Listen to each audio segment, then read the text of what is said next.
अर्णव भी था हमारे साथ. Okay. Yes. Okay. So I'm good ready. morning. Okay. Good morning, friends. Today for second session we have with us respected Kaustubh Chatterjee sir. Sir, I welcome you on behalf of HRDC Nagpur to this refresher course in life science.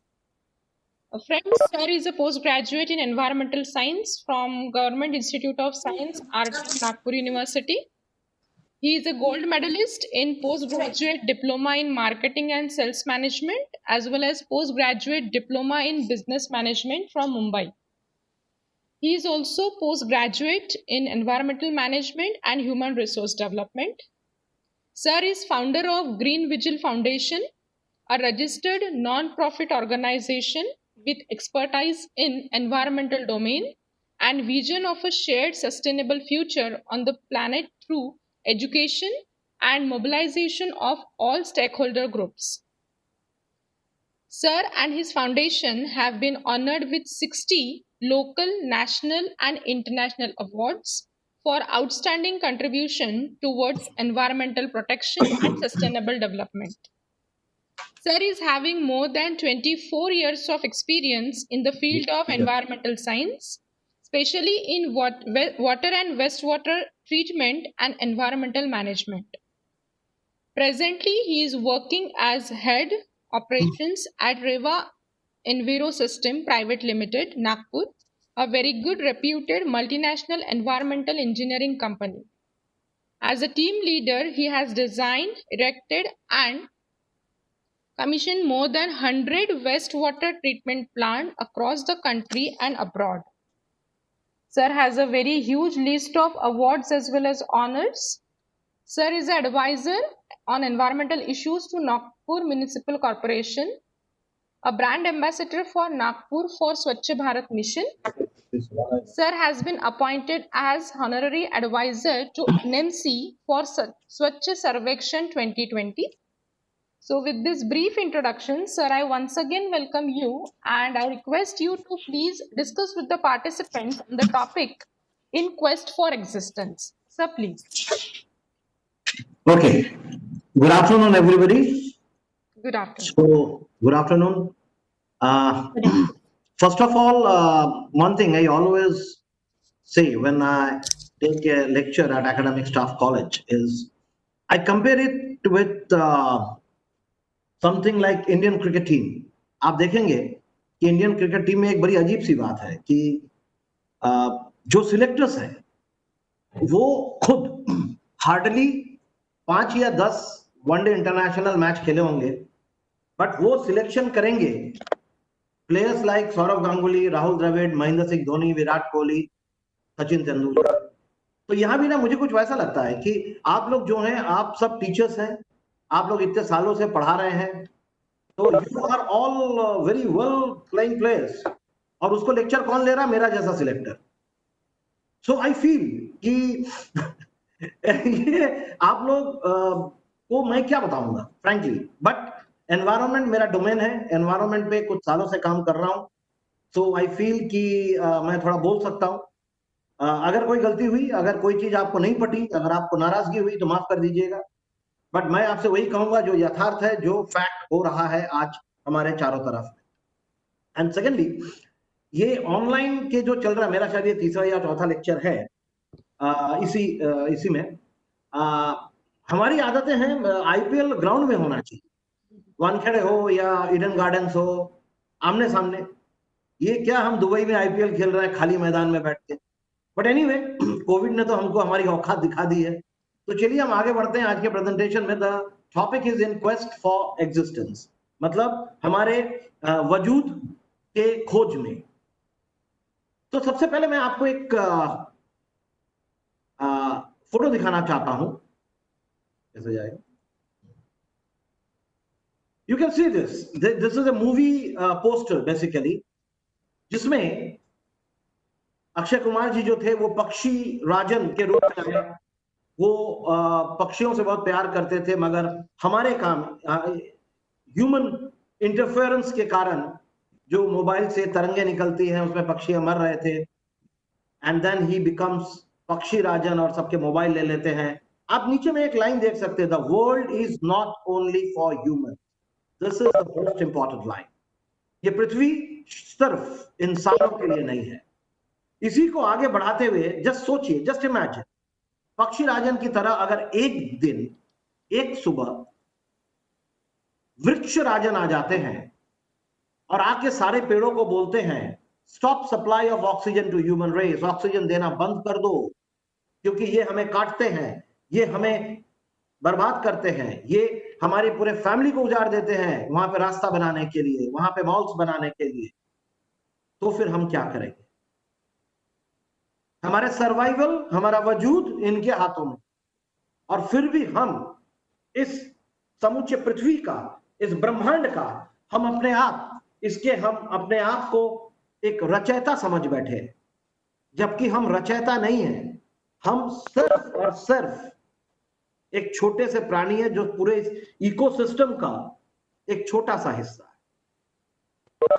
चलिए, आप मेरे को एक बात बताइए कि गीता में हमने पढ़ा है, यदा यदा ही धर्मस्य ग्लानिर्भवति भारत अभयुत्थानम धर्मस्य तदात्मानं सृजाम्यहम् परित्राणाय साधूनां विनाशाय च दुष्कृतां धर्म संस्थापनार्थाय संभवामि युगे। तो आपको लगता है कि आज जिस दौर से हम गुजर रहे हैं इसमें कृष्ण जी फिर से अवतरित होंगे? मेरे को नहीं लगता।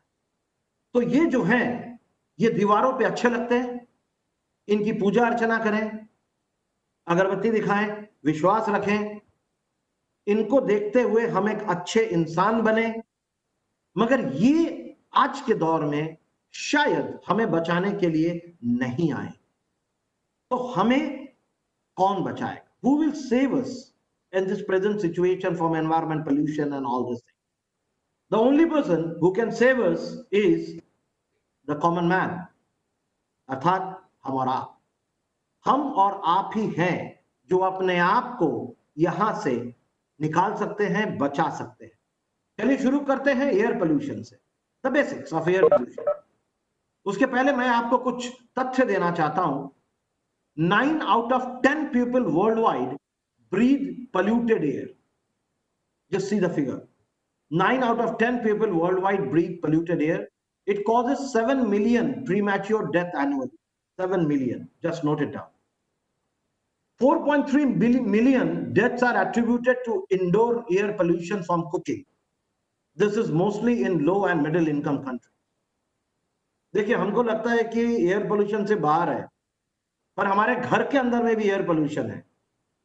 हम जब रात को कछुआ मार अगरबत्ती जला के सोते हैं, जिससे धुआं निकलता है, मच्छर भाग जाते हैं और हमारी नींद बहुत अच्छी आती है।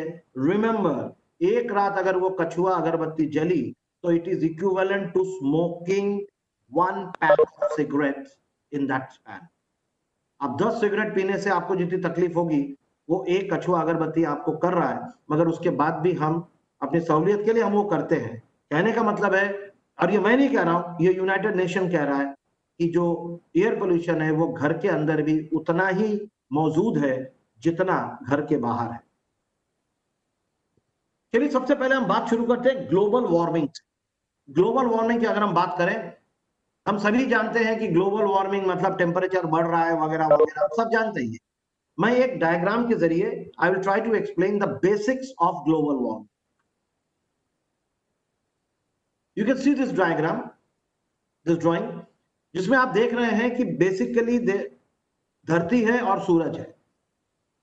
सूरज की रोशनी धरती से आकर टकरानी चाहिए और टकराने के बाद इसे बाहर निकल जाना चाहिए, मगर यह ऐसा निकल नहीं रहा है। ये जो ब्लू कलर जो आपको दिख रहा है, ये है पोल्यूटेंट्स का एक लेयर है। These are the pollutant layers, जिसे हम बोलते हैं ग्रीन हाउस गैसेस। सो हो ये रहा है कि जब ये रोशनी आके टकराती है, सूरज की रोशनी आके पृथ्वी से टकराती है, तो ये बाहर चले जाने की जगह या तो रीडायरेक्ट हो जा रही है या उस पोल्यूशन के लेयर में अब्सॉर्ब हो जा रही है, जिसके कारण जो सतह है पृथ्वी की वो गर्म हो रहा है। और पृथ्वी की सतह गर्म होने से कई सारे प्रॉब्लम्स हो रहे हैं। वैज्ञानिक इसको क्लाइमेट चेंज के साथ जोड़ के देख रहे हैं। क्लाइमेट चेंज देखिए, क्लाइमेट चेंज में मैं एक बात आपको क्लियर करना चाहूंगा कि कुछ लोगों को लगता है कि पिछले साल बारिश कम हुई थी, इस साल बारिश ज्यादा हो गई, क्लाइमेट चेंज हो गया। ऐसा नहीं है। क्लाइमेट चेंज डिकेड में होता है, क्लाइमेट चेंज काफी सालों में होता है। मेरे को इसमें मैडम ने बताया कि यहाँ पे बहुत सारे कुछ बंगाली भी हैं जो इस प्रोग्राम में जुड़े हैं। वो जरूर रविंद्रनाथ टैगोर के बारे में जानते होंगे, ऑब्वियसली बाकी लोग भी जानते होंगे।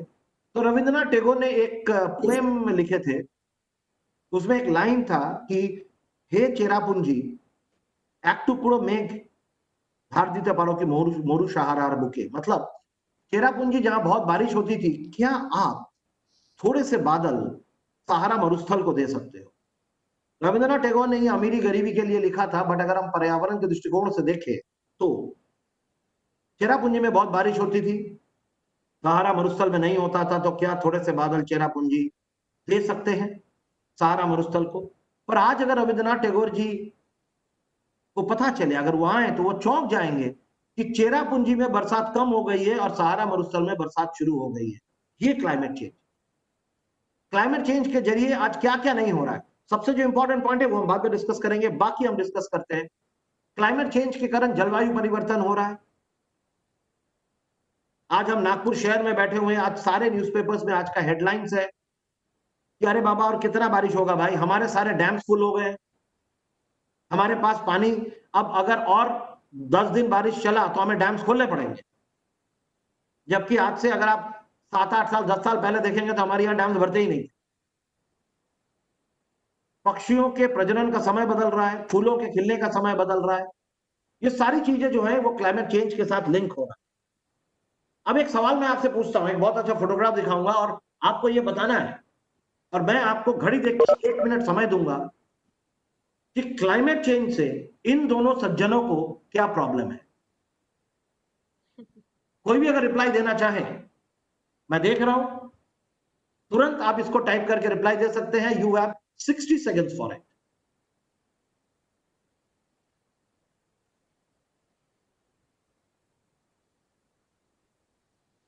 Try to make it little both way communicative. आप भी कुछ चाहें तो आप भी सवाल पूछ सकते हैं, ऐसा कुछ नहीं है।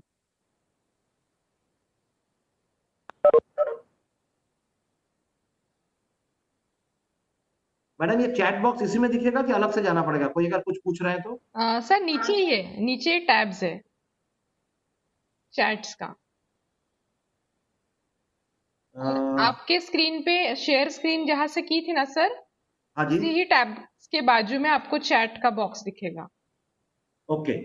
मैंने मेरे बाजू में मेरा टैब में मैंने खोल लिया है।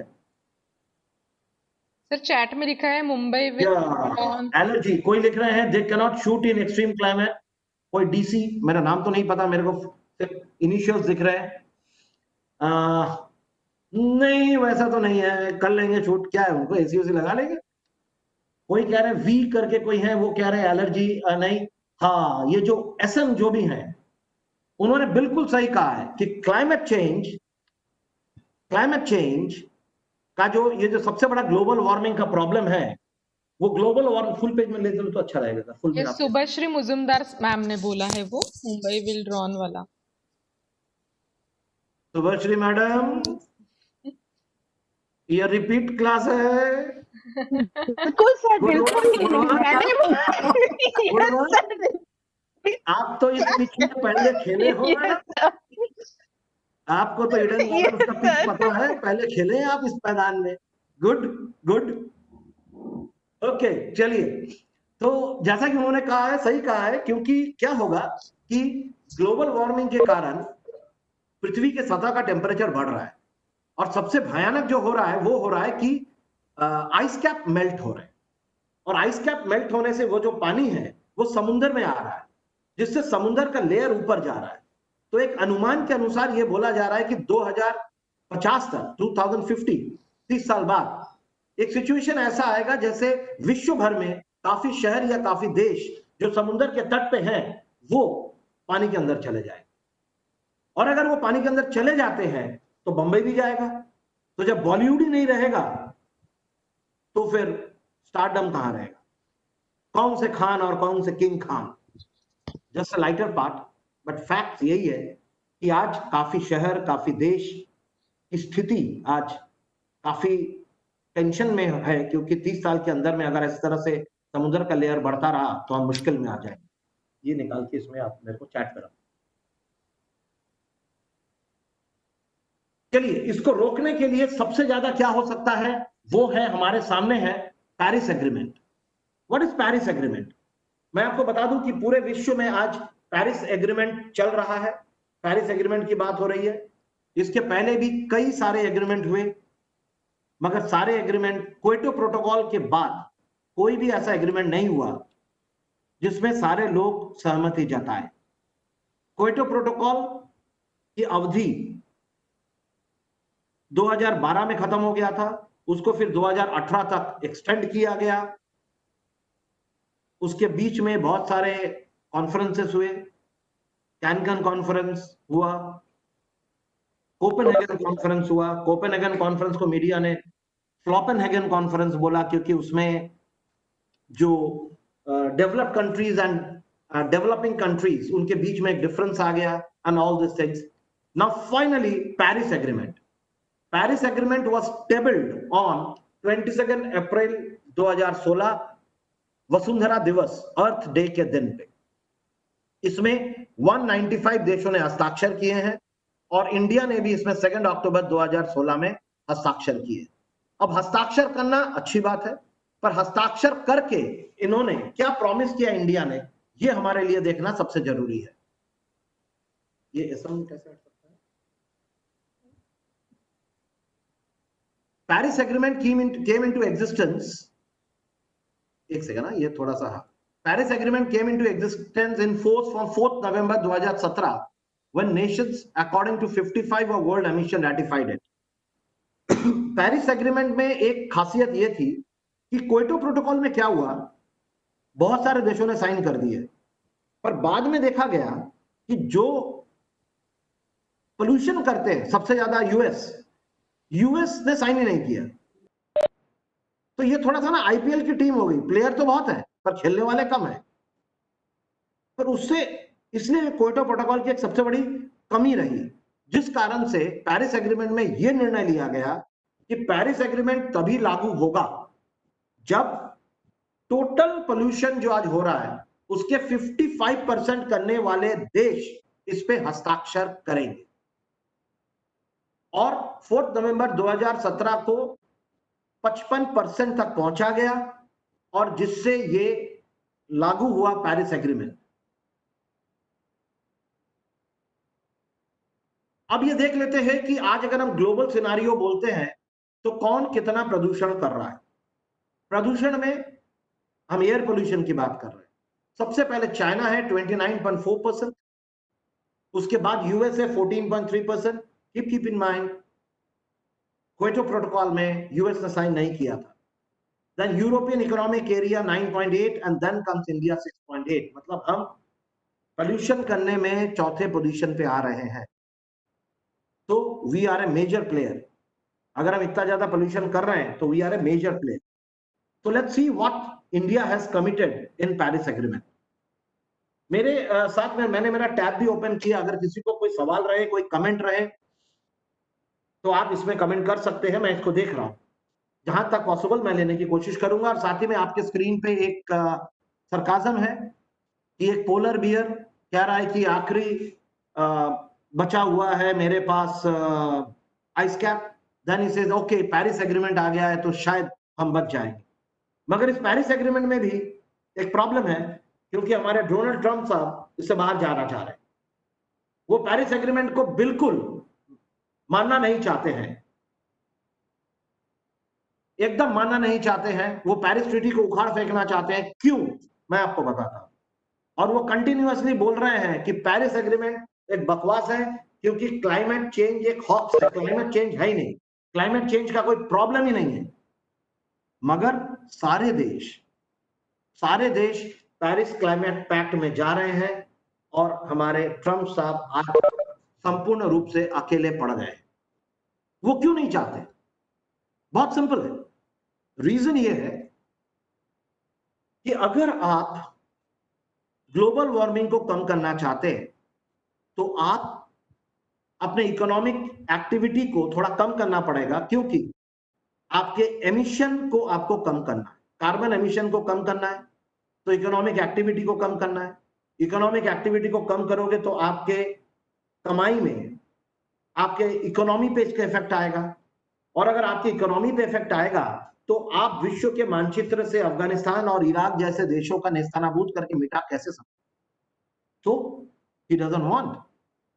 और ट्रम्प साहब के लिए सबसे इंपॉर्टेंट अपनी इकोनॉमी है। कोविड में भी हमने देख लिया, हम कोविड पे भी आएंगे बाद में, हमने क्लियरली देख लिया कि ट्रम्प साहब के लिए सबसे इंपॉर्टेंट इकोनॉमी है, बाकी देखते बैठेंगे भाई। So Trump sahab wants to go out of Paris Agreement. Again, it's a threat because we have a 55% criteria. If Donald Trump sir goes out, then it's 14.3% goes out. That we might come down again from 55% level. So what India has promised, that is most important. ये हमारे लिए सबसे important. India ने बड़ा ही optimistic promise किया है। India का यह कहना है कि 2030 तक हम जो कार्बन एमिशन 2005 में करते थे, 2005 में हम उससे भी 33% कम करें। India's first promise to the Paris Agreement is till 2030 we will reduce our carbon emission 33% below what we used to do in 2005. It's a very optimistic one. Now, how India is going to achieve it?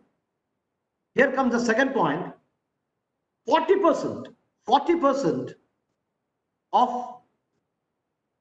the energy source will be non-fossil fuel. अर्थात जो भी renewable energy है, मतलब हम fossil fuel की बात नहीं कर रहे हैं, हम पेट्रोलियम कोल की बात नहीं कर रहे हैं, हम हमारे 40% एनर्जी के सोर्स को रिन्यूएबल सोर्स में ले जाएंगे, जिसमें मुख्यतः रहेगा सोलार, क्योंकि भौगोलिक दृष्टि से geographically we are very well placed and we have a plenty abundant solar energy, followed by wind energy, followed by tidal, hydel and biomass energy. This is the second commitment, और ये करके हम पहुंचेंगे 2005 में जितने करते थे उससे 33% कम में। एंड द थर्ड इज हम 2.5 और 3 बिलियन टन्स ऑफ कार्बन को हम अब्सॉर्ब कर सके, इतने हम पेड़ लगाएंगे। तो जो महाराष्ट्र से आज हमारे साथ जुड़े हैं ये समझ सकते हैं कि माननीय देवेंद्र फडणवीस के समय में जो हमारे माननीय फॉरेस्ट मंत्री थे, जो हमारे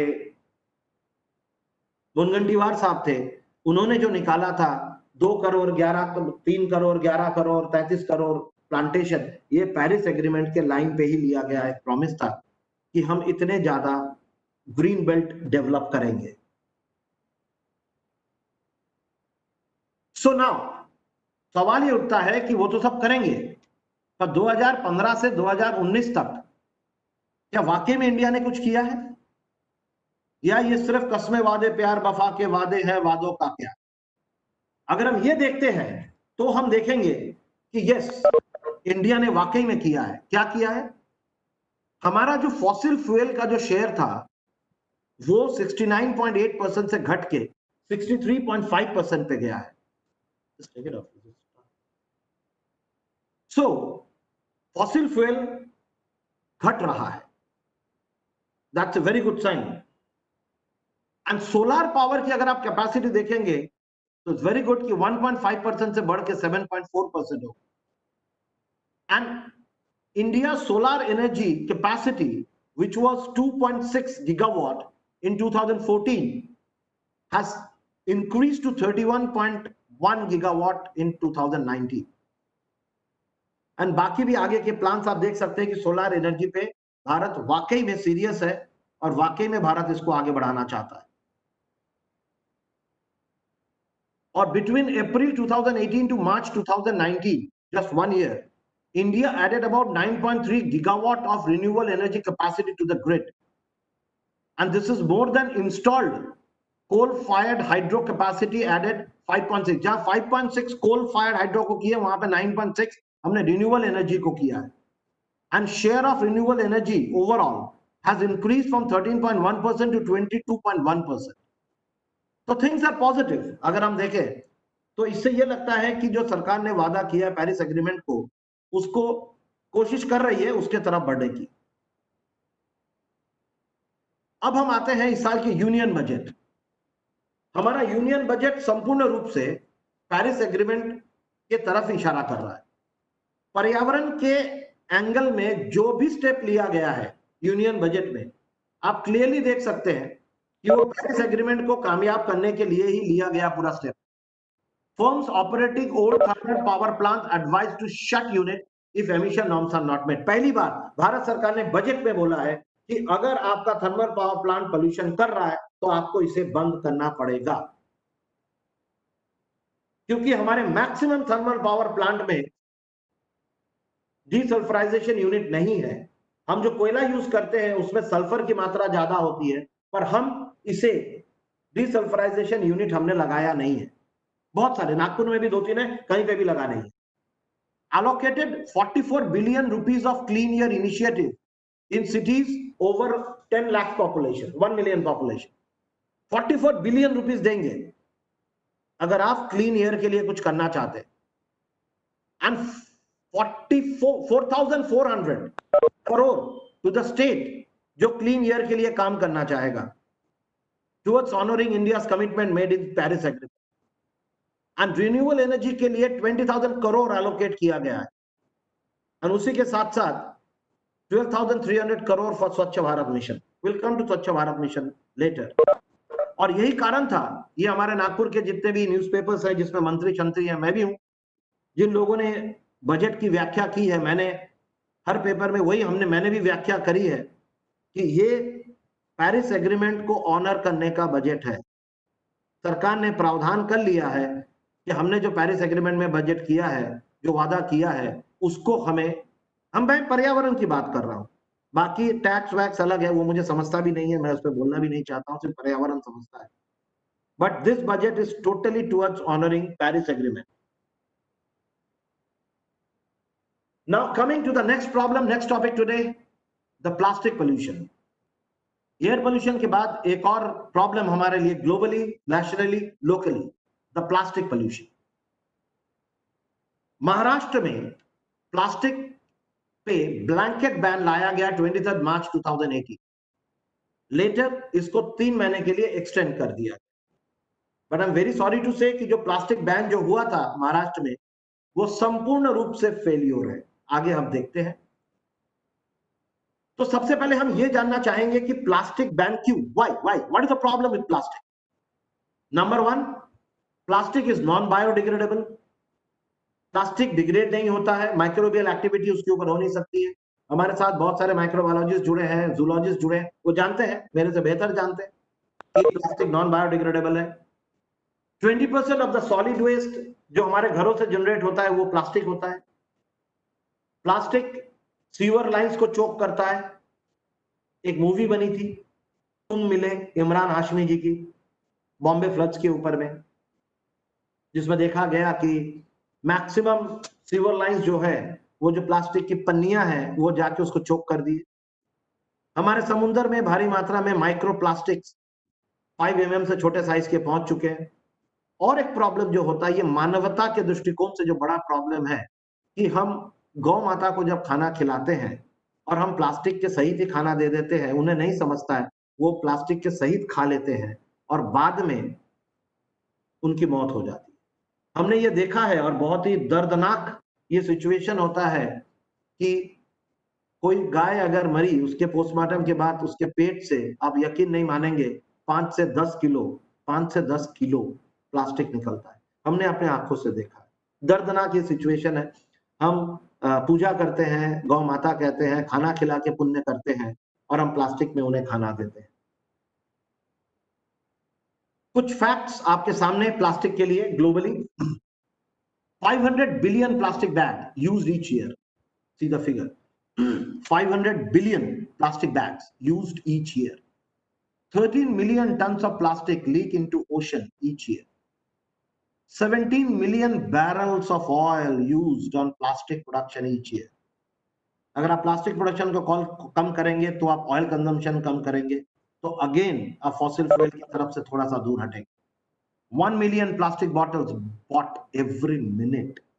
1 million, 10 lakh plastic bottles bought every minute. आगे आपके सामने है, ये कुछ तथ्य हैं जो हमें बार बार ये कह रहे हैं कि हमें प्लास्टिक से थोड़ा दूर हटना पड़ेगा, स्पेशली सिंगल यूज प्लास्टिक से। इंडिया की अगर हम बात करें तो India generates 95 lakh tons of plastic per year, और इसमें से आप देख सकते हैं 38 lakh turns, almost 40%, is single use plastic, which ends up in dumps, rivers, and even our animals eat it. और ये जो प्लास्टिक है, सिंगल यूज प्लास्टिक, ये सबसे ज्यादा खतरनाक है। जब ये जलता है तो एयर पोल्यूशन करता है, इसमें डाइऑक्सिन्स एंड फ्यूरेंस रहते हैं जो कैंसर कॉजिंग है। ये नाले में जाके सीवर लाइन को चोक करता है, और ये रास्ते में पड़े हैं तो पशु उसको खा के मरते हैं। तो हर तरह से अगर आप देखेंगे तो फर्स्ट देखिए, बोलना आसान है कि प्लास्टिक को बैन करो, हम एनवायरमेंटल एक्टिविस्ट है, पॉसिबल नहीं है। आज प्लास्टिक जिस तरह से हमारे जिंदगी में पहुंच चुका है, हम पूरी तरह से प्लास्टिक को बैन नहीं कर सकते, बट पहला स्टेप होना चाहिए सिंगल यूज प्लास्टिक को बैन। लोग बोलेंगे सिंगल यूज प्लास्टिक को बैन करें तो पेपर, हमने देखा है नागपुर शहर में कुछ so called environmental activist, environmentalist, जब प्लास्टिक बैन जोर शोर से था तो सोशल मीडिया में फोटो खिंचाने के लिए प्लास्टिक के जगह पे पेपर के प्लेट दे रहे थे, पेपर के कप्स दे रहे थे। पर उनको ये बताना पड़ा कि अगर आप एनवायरमेंट की बात कर रहे हैं तो paper is not the replacement for plastic, because जब भी आप पेपर यूज करेंगे तो आप उतने पेड़ काटेंगे। सो अगर हम सिंगल यूज प्लास्टिक को रोक सके तो हम अबाउट 40% ऑफ प्लास्टिक यूजेज को रोक सकते हैं। मगर प्रॉब्लम यह है, चैलेंजेस क्या है? There is no affordable alternative available in the market, सबसे पहला प्रॉब्लम। हम बोलना आसान है, आज अगर मैं आपको बोलूंगा कि आप पेन से नहीं लिखेंगे तो ठीक है, मैं पेंसिल से लिखता हूं। नहीं, आप पेन पेंसिल दोनों से नहीं लिखेंगे तो मैं कैसे लिखूंगा? ऑल्टरनेटिव देना पड़ेगा सरकार। और आप देखिए 2018 में हम प्लास्टिक बैन की बात की है, 2020 आ गया, हमने फाइन्स तो बहुत वसूले, मगर हम आज भी मार्केट में एक ऑल्टरनेटिव देने में नाकामयाब है। कुछ लोग बोलेंगे biodegradable plastic, but let me tell you, जो सरकार के जो प्रोटोकॉल्स है उसमें बायोडिग्रेडेबल प्लास्टिक पे भी बैन है।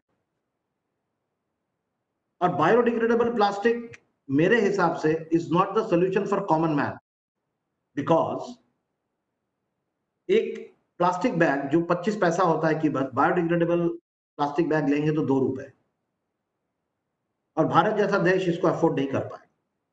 कुछ लोग कर लेंगे, आम जनता नहीं कर पाएगा। तो first and foremost we need to give an alternative to the market. Second, citizens में अवेयरनेस जो है वो बहुत कम है प्लास्टिक के बारे में। Infrastructure is not enough to implement the ban. हमारे पास इंफ्रास्ट्रक्चर नहीं है। बोलना बहुत आसान है कि हमको बैन करना था, ये करना था, पर इसको इंप्लीमेंट करने के लिए जो इंफ्रास्ट्रक्चर चाहिए उसमें बहुत ज्यादा रिवैम्पिंग चाहिए। एंड सबसे important, socio economic issue. Plastic के साथ कई लोग जुड़े हैं, कई घर चल रहे हैं, कई घर में चूल्हे जल रहे हैं। बैन नहीं हो सकता, सभी एंगल से सोचना पड़ेगा, सिर्फ एनवायरनमेंट का सोचने से नहीं होगा, और एंगल से सोचना पड़ेगा। सो प्लास्टिक बैन एक बहुत बड़ा चैलेंज है। Now we are coming to some local problems. We had global warming, global problem, plastic, global. Now we are coming to local. मैं नागपुर के कुछ एग्जांपल्स दे रहा हूं, जो आपके हर शहर में यही कहानी है। कोई भी शहर में कहानी कुछ बदली नहीं है। मैं एक बार फिर से आप लोगों से रिक्वेस्ट करूंगा कि आप कमेंट कर सकते हैं, क्योंकि ये थोड़ा मोनोलॉग हो जा रहा है, क्योंकि मैं किसी को देख नहीं पा रहा हूं, मैं किसी को सुन नहीं पा रहा हूं। तो आप लोग अगर कुछ कमेंट करेंगे, टाइप करेंगे या पूछेंगे तो ये थोड़ा सा कम्युनिकेशन बेटर होगा। नहीं तो ये समझ में नहीं आ रहा है कि अंधेरे में क्या बोल रहा हूं। So if you guys want any questions, anything, you can ask me.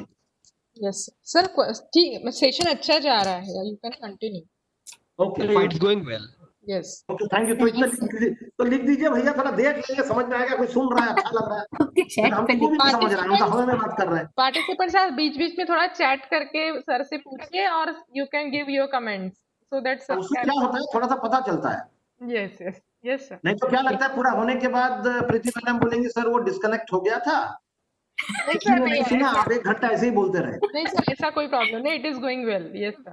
Okay, चलिए, अगर आपको सुनाई दे रहा है तो good, thank you so much, Yes. Thank you so much.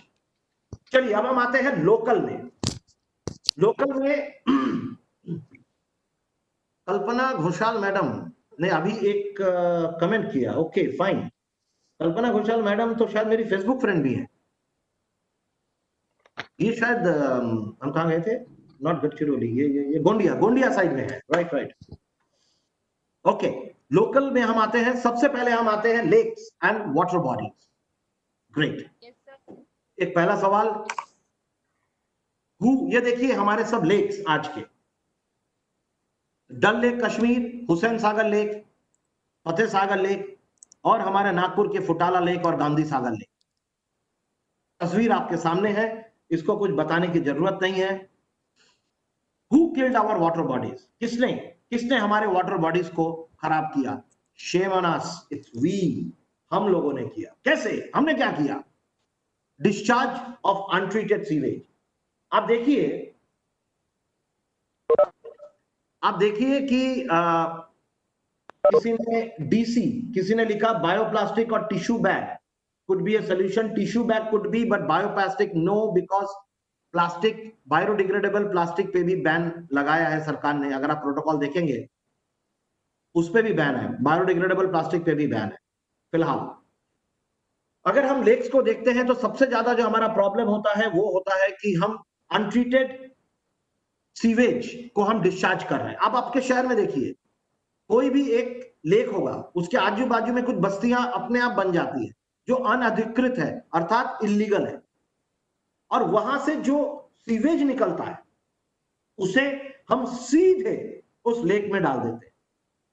और हम जानते हैं, आप लोग बायोलॉजी के प्रोफेसर्स हैं, कि सीवेज में नाइट्रोजन एंड फास्फोरस भारी मात्रा में होता है, जिसके कारण लेक्स में एल्गी बहुत ज्यादा बढ़ जाता है, जिससे ऑक्सीजन डिप्लीशन होता है, एंड देन फाइनली जो इकोसिस्टम है वो तहस नहस हो जाता है। कई लेक्स में तो आप देख सकते हैं, कई वाटर बॉडीज में आप देख सकते हैं कि discharge of untreated industrial aphid. हालांकि हमारे शहर, हमारे देश में वाटर पोल्यूशन एक्ट है, मगर उसके बाद भी काफी इंडस्ट्रियल एरियाज में आज भी ट्रीटमेंट प्रॉपर नहीं है। आधा चीदा कुछ तो भी ट्रीटमेंट करके पानी को डिस्चार्ज कर दिया जा रहा है, जिससे आज हमारे सारे नदियां पोल्यूटेड है। अब आप बताइए कि आप कितने सालों से सुन रहे हैं गंगा एक्शन प्लान। अरे साफ कैसे होगा गंगा? आप हर दिन जितनी सफाई में मेहनत करेंगे, अगले दिन सवेरे पोल्यूशन उतना ही होने वाला है।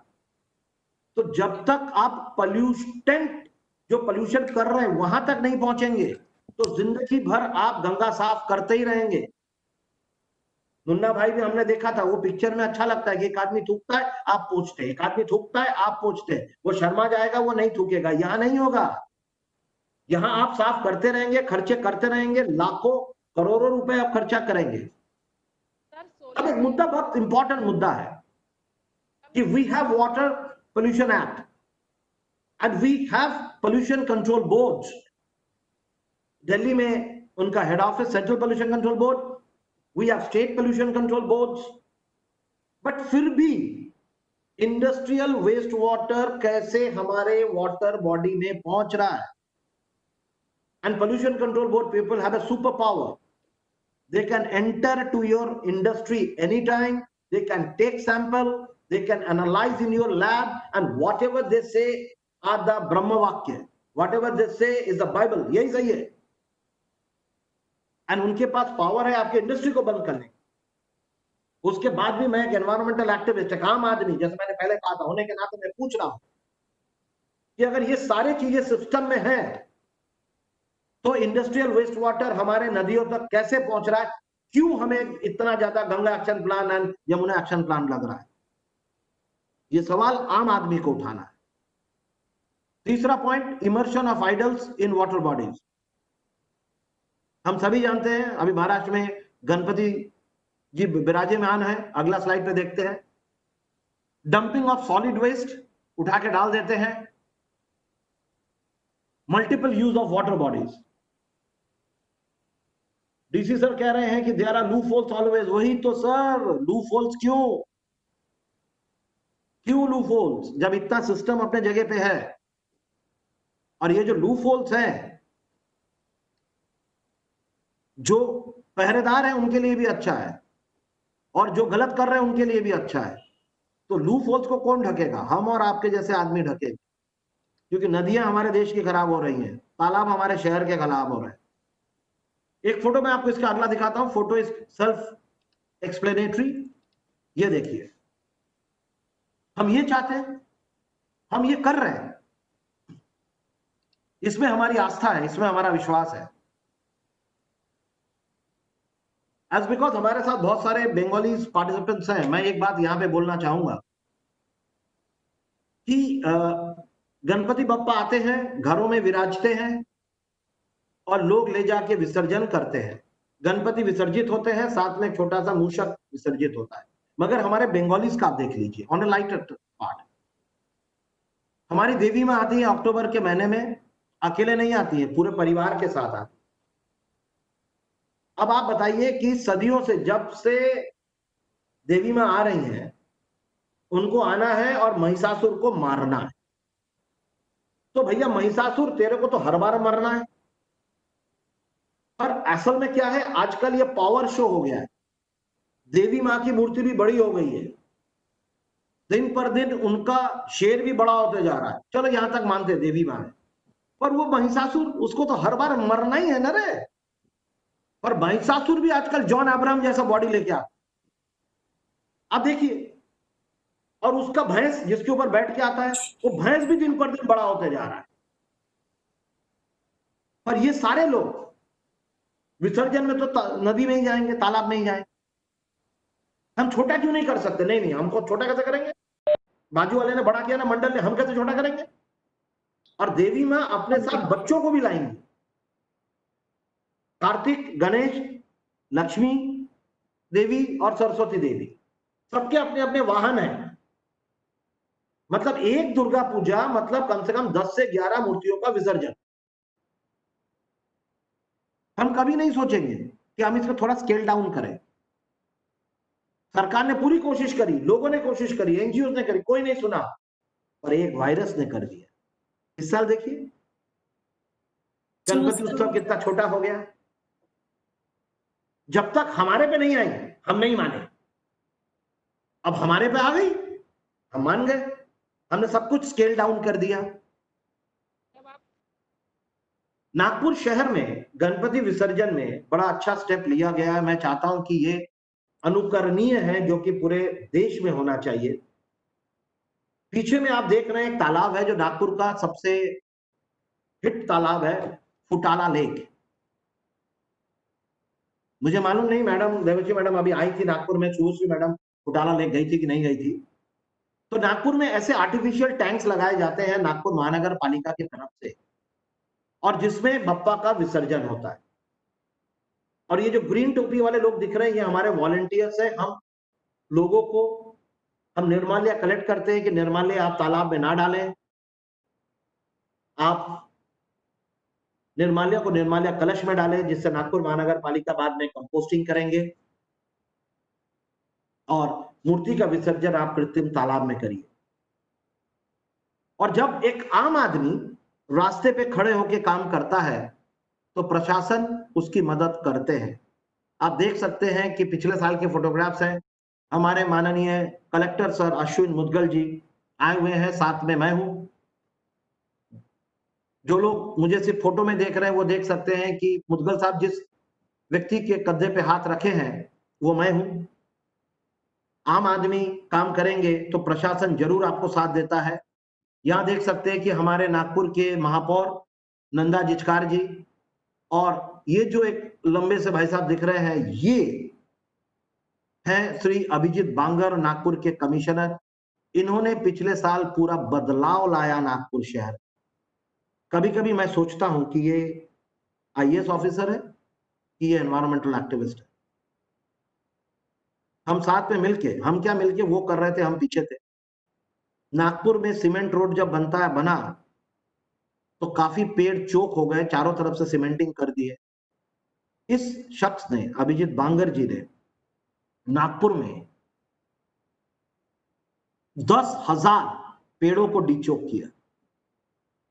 कमाल के सज्जन है, पर्यावरण के लिए बहुत सोचते थे। घोषाल मैडम कह रही हैं, inspire of all government rules regulations where lies the failure, I mean what is the lacking behind, please illustrate। Madam देखिए, अब ये क्या रिकॉर्ड हो रहा है, तो मैं उतना डिटेल में क्या बताऊं। जब सब कुछ रूल अपने जगह पे है, उसके बाद भी जब गलतियां हो रही हैं, मतलब कहीं ना कहीं समझौता हो रहा है। अब बात को समझे, कहीं ना कहीं अपना मानुस अपना आदमी है, छोड़ दे। कहीं ना कहीं हेलो छोड़ना है, अच्छा आपका, ओ अच्छा, ए भाई इसको छोड़ दे। अब घोषाल मैडम, आपने इतने पिक्चर देखे हैं, इतनी मूवीज देखी है, और आप मेरे को पूछ रही हैं जबकि ये रिकॉर्ड हो रहा है कि क्यों हो रहा है। ऊपर से प्रेशर है, टेबल के नीचे से लेन देन है, जिसके कारण सब कुछ हो रहा है। आप देख रही है। आगे बढ़ते हैं।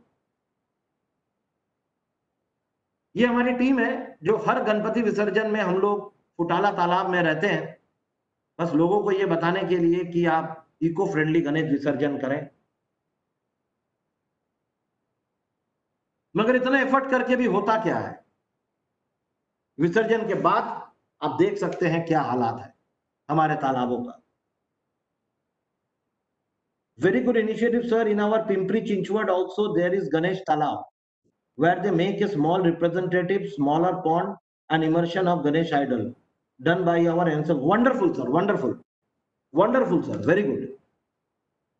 अब देखिए 2019 हमारी स्टोरी, हम लोग तालाब के वाटर का भी निरीक्षण परीक्षण करते हैं, तो उसमें हमने ये पाया, आप देख सकते हैं कि हेडिंग्स में आपको थोड़ा दिखा रहा हूं। 2019 तालाब बेदम विसर्जन के बाद सर्वाधिक प्रदूषित हुआ फुटाला, ऑक्सीजन में कमी।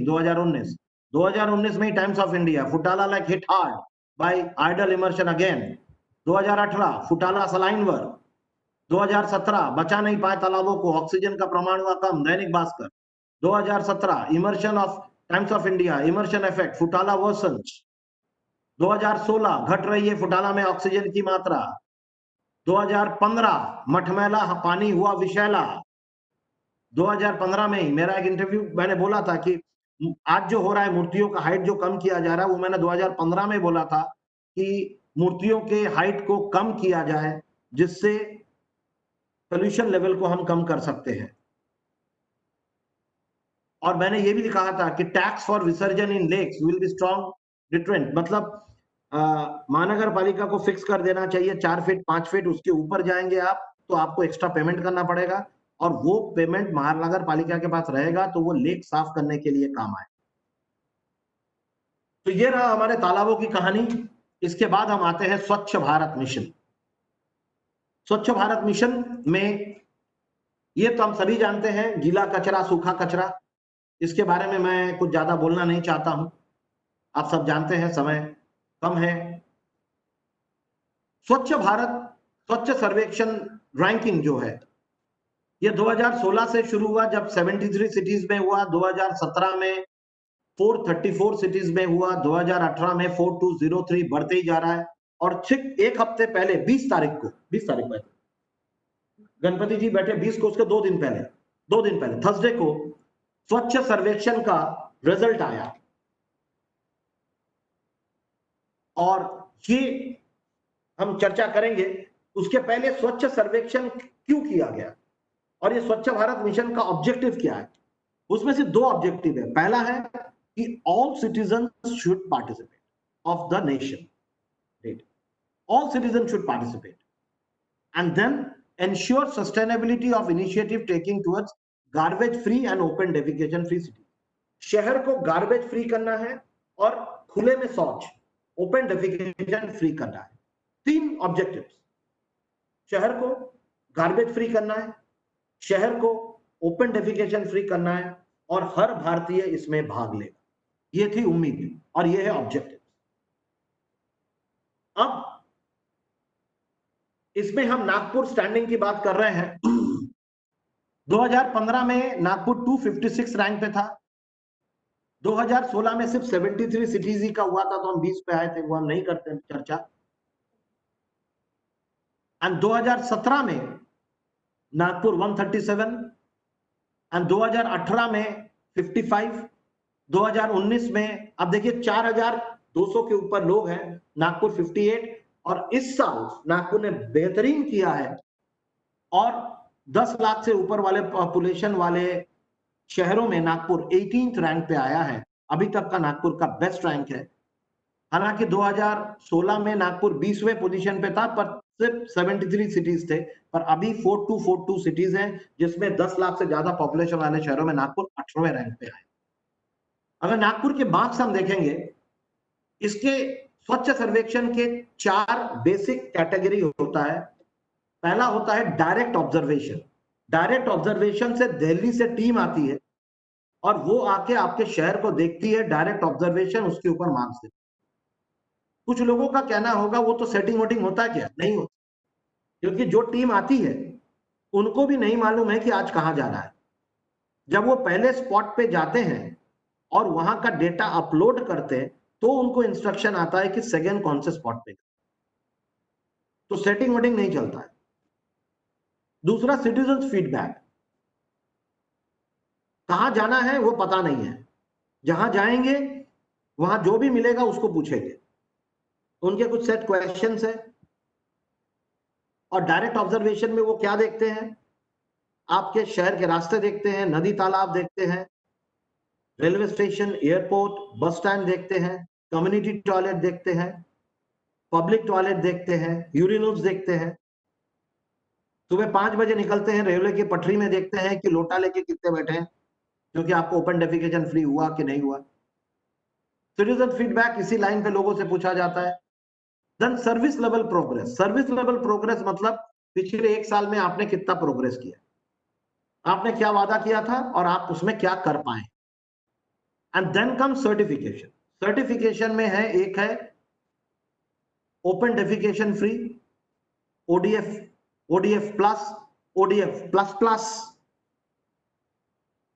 और है star rating. Nagpur failed miserably in certification. Unfortunately हम स्टार रेटिंग में सिर्फ हमको 1 स्टार मिला, जिसके कारण आप देख सकते हैं बाकी में हमारे मार्क्स अच्छे, काफी अच्छे हैं। The result of which date sir? Result were declared on 20th, अभी 20 तारीख, आज 29 तारीख है, 20 तारीख 9 दिन पहले स्वच्छ सर्वेक्षण का रिजल्ट आया। एंड डीसी साहब, आप पिंपरी चिंचवड के हैं। पिंपरी चिंचवड पिछले साल बहुत अच्छा किया था, इस बार थोड़े पीछे हो गए। हाँ पिंपरी चिंचवड इस बार पीछे हो गए। जी सर। हमसे आगे थे, इस बार पीछे गए। हाँ, फर्स्ट पोजीशन पे आया था पुणे। अभी नहीं नहीं नहीं नहीं नहीं, पुणे अच्छा है, पिंपरी चिंचवड पीछे गया है। यस यस वहां 2 है। यस यस, पीसीएमसी का थोड़ा। हाँ, दुबे जी के लड़के ने अच्छा किया है, आपने अच्छा नहीं किया है। हाँ, जैसे हम लोग बचपन से करते हैं ना, मम्मी पापा पूछते हैं तो जी अपना रिजल्ट छुपा के दुबे जी के लड़के का और चौबे जी के भतीजे का रिजल्ट बताते हो, ऐसा नहीं है। हाँ, थोड़ा तो करना पड़ेगा। पहली बार हम 18 पे आए हैं तो थोड़ा डींगे तो मानना ही है हमको, भैया पहली बार आए, मेहनत करिए भैया, पढ़ाई वढ़ाई किया, ट्यूशन लिए, कैसी बात कर रहे हैं, ठीक है। मगर यहाँ पे सर्टिफिकेशन में अगर नागपुर कुछ कर सकता था तो हम और आगे आ सकते थे। इंडिया में फर्स्ट पोजीशन पे इंदौर है, लगातार तीसरी बार हैट्रिक कर लिया। हर क्लास में ना कुछ अच्छे बच्चे होते हैं, क्या लगता है, हमको भी लगता है मालूम कि टीचर थोड़ा फेवर कर रहे हैं, नहीं तो वही लड़का हर बार फर्स्ट आएगा, है बाकी कोई कुछ नहीं कर पाएगा, ये कैसे हो सकता है, पता नहीं। अब मार्क्स तो देखो, 94.1%। 94। खैर हमको 72 है, ठीक है। पिंपरी चिंचवड 24वें पोजीशन पे था शायद, जितना मुझे याद पड़ता है, देख लीजिए। ये एक स्वच्छता ऐप है, मुझे पता नहीं बाकी शहरों में ये कितना एक्टिव है, पर नागपुर में थोड़ा बहुत है। मैं बोल सकता हूँ 60% एक्टिव है। इसमें क्या है कि आप इसको अगर डाउनलोड करते हैं और अगर आप कहीं के भी कहीं पे कचरा पड़ा हुआ है, कोई जानवर मरा पड़ा है, कोई सिविल लाइन चौक है, इसका अगर आप फोटो खींच के आप अपलोड करते हैं तो कहते हैं 24 घंटे में, कम से कम चलो 48 घंटे में उस आपके कंप्लेन को एड्रेस किया जाएगा। Watch my words, I am not saying कि आपको सोल्यूशन दिया जाएगा, बट इसे एड्रेस एटलीस्ट किया जाएगा। मतलब आपको जाके जोन ऑफिस में, महानगर पालिका में चक्कर लगाने की जरूरत नहीं है। तो दिस इज द स्वच्छता ऐप। और मैं इतना इसलिए बोल रहा हूं और इतना खुशी से बोल रहा हूं क्योंकि मैं नागपुर का स्वच्छ भारत मिशन का ब्रांड एम्बेसडर। तो जब हम पीछे रहते थे 55 में 58 में तो बहुत लोग सुनाते थे, तो इस बार मौका मिला, 18 पे आए हैं तो थोड़ा सा हम भी बोल लेते, और थोड़ा बहुत नहीं, थोड़ा काम किया है नागपुर शहर में इसके लिए, जिसके कारण ministry of housing and urban affairs जो स्वच्छ भारत मिशन चला रहे हैं, उनके तरफ से मुझे नेशनल हीरो का भी अवार्ड मिला है कि आपके हीरो अब देश का hero. Again I come back to the basic thing, एक आम आदमी, एक कॉमन एनवायरमेंटल एक्टिविस्ट भी देश का हीरो बन सकता है। सिर्फ आपको करना इतना है कि खुल के बोलना है, खुल के बदलाव लाना है। अगर हम बैठे रहेंगे कि बदलाव अपने आप आएगा तो जिंदगी में नहीं आएगा। Again I am going back to Kalpana Ghoshal madam's question. जब लॉ अपनी जगह पे है, एक्ट अपनी जगह पे है, लोग अपनी जगह पे है, बोर्ड अपनी जगह पे, लोगों की तनख्वाह अपनी जगह पे है, तो भी हमारा शहर की नदियां पल्यूट हुई हो, ये हमें चिल्लाना है। और आज सोशल मीडिया के माध्यम से, बाकी माध्यम से जब आम आदमी खड़ा होता है कुछ बताने के लिए, दुनिया को सुनना पड़ता है। आगे बढ़ते हैं। स्वच्छ भारत मिशन के बाद हम आते हैं सॉलिड वेस्ट। आज हमारे सारे हर शहर में सॉलिड वेस्ट एक बहुत ही बड़ा प्रॉब्लम है। ये जो आप पहला फोटोग्राफ्स देख रहे हैं, ये हमारे नागपुर शहर के भांडेवाड़ी करके जगह है। भांडेवाड़ी में सॉलिड वेस्ट डंप यार्ड है। आप देख सकते हैं कि मेरू पर्वत जैसा इतना बड़ा बन गया है। नागपुर का क्या सिचुएशन है, चलिए देखते हैं। नागपुर रोज 1250 metric ton solid waste generate करता है। नागपुर का पॉपुलेशन है 30 लाख। आप अंदाजन कि अगर 30 लाख पॉपुलेशन का 1250 मेट्रिक टन है तो आपके शहर का पॉपुलेशन कितना है ये आप जानते होंगे, आप अंदाजा कर सकते हैं। मगर 1250 मेट्रिक टन सॉलिड वेस्ट हम ट्रीट क्या कर रहे हैं, ओनली 200 मेट्रिक, अर्थात 1050 मेट्रिक टन। थोड़ा सा बता दें, पता भी होगा फिर भी, एक मेट्रिक टन मतलब 1000 केजीज, मतलब 1050 into 1000 केजीज सॉलिड वेस्ट हम ट्रीट नहीं कर रहे हैं पर डे। अगले दिन फिर से इतना डंप, और ये हर शहर का प्रॉब्लम है। बड़े अफसोस के साथ मैं आपको ये कहना चाहता हूं कि भारतवर्ष में कोई भी ऐसा शहर नहीं है जो अपना पूरा सॉलिड वेस्ट ट्रीट कर रहा हो या पूरा सीवेज ट्रीट कर रहा। सीवेज अर्थात जो हमारे घरों से वेस्ट वाटर निकलता है from kitchen, bathroom, toilet. Nagpur generates 650 MLD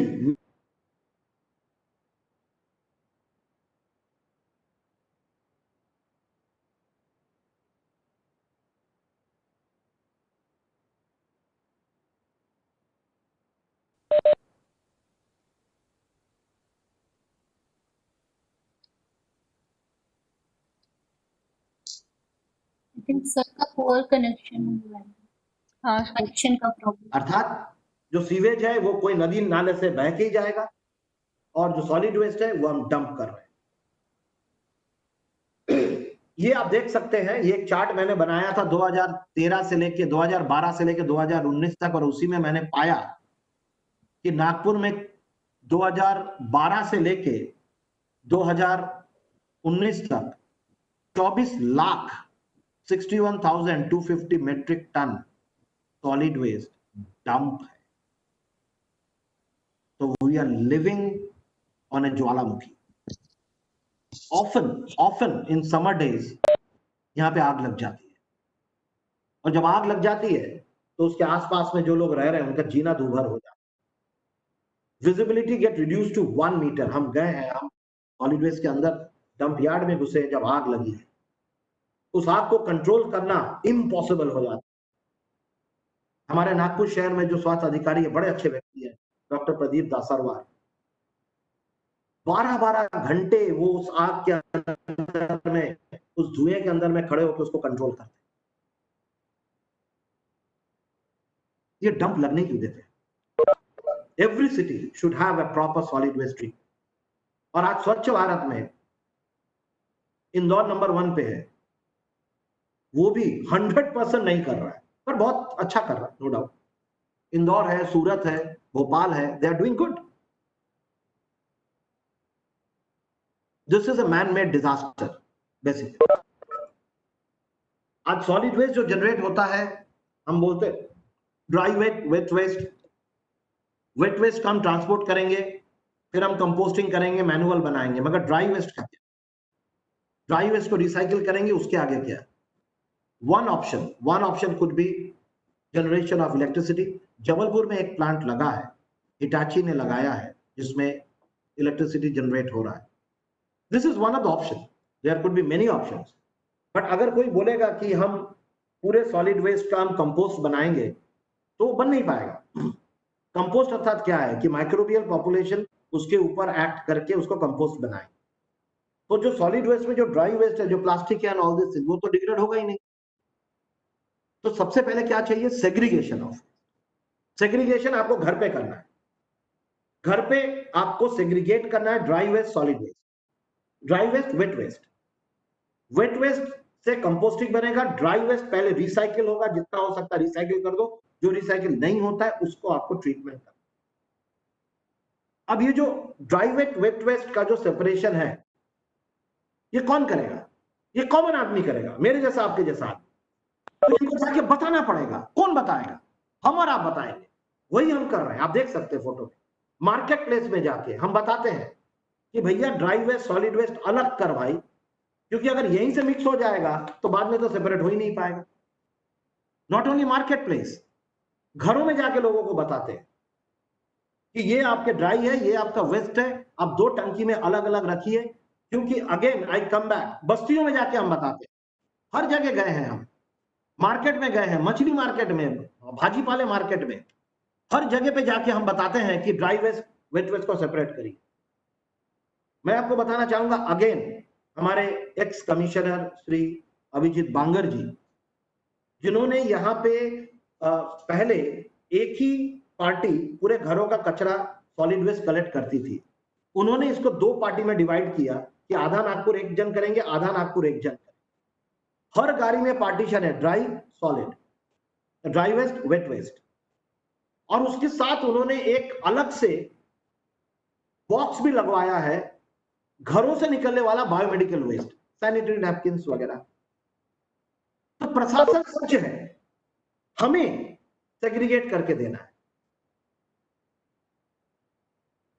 बांगर साहब की इच्छा थी कि इसके बाद जब सेग्रीगेट हो रहा है, अब रिसाइकल वेस्ट करने के बाद जो सॉलिड जो ड्राई वेस्ट बचता है उसके लिए कोई ट्रीटमेंट प्लांट वो लगाएंगे।